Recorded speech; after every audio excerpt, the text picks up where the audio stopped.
Iniimbestigahan ngayon mga kabombo yung kung sinong nasa likod ng pag-iwan ng bagong silang na sanggol doon sa Tacloban City Astrodome. May balita ang Bombo Radio Tacloban. Isang bagong silang na sanggol ang natagpuang iniwan na sa likod ng Tacloban City Astrodome. Ayon sa ulat, bandang 2:00 ng hapon nang madiskubrihan ng ilang kabataang estudyante ang sanggol.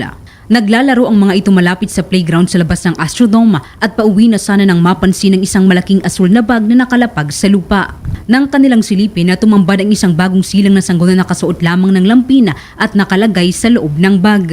Agad namang rumisponde ang mga otoridad at isinugod ang sanggol sa City Social Welfare and Development Office para sa agarang medikal na atensyon at pangangalaga. Ayon naman kay Police Lieutenant Evelyn Diaz, tagapagsalita ng Tacloban City Police Office, patuloy ang kanilang investigasyon upang matukoy ang pagkakakilanlan ng mga magulang ng bata. Sinusuri na rin ang mga kalapit na komunidad, lalo na ang posibilidad na may babaeng kamakailan lamang ng anak. Nabatid na walang CCTV camera sa mismong lugar kung saan iniwan ang sanggol.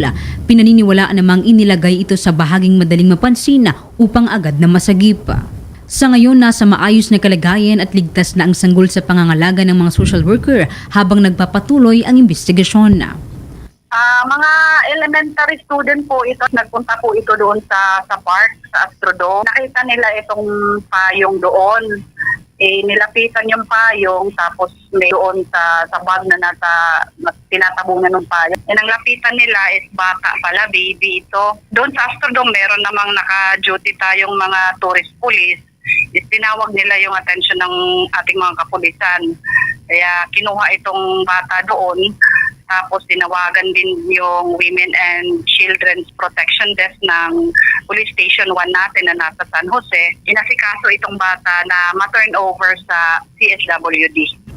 Ang pagkikipagbanayam ng Bombo Radio Tacloban kay Police Lieutenant Evelyn Diaz, Information Officer ng Tacloban City Police Office.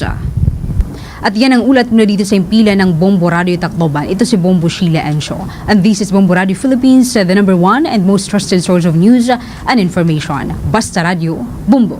For the most trusted source of news and information, visit our website at www.bomboradio.com. Follow us on Bombo Radio mobile app, Facebook, YouTube, TikTok, and X, formerly Twitter.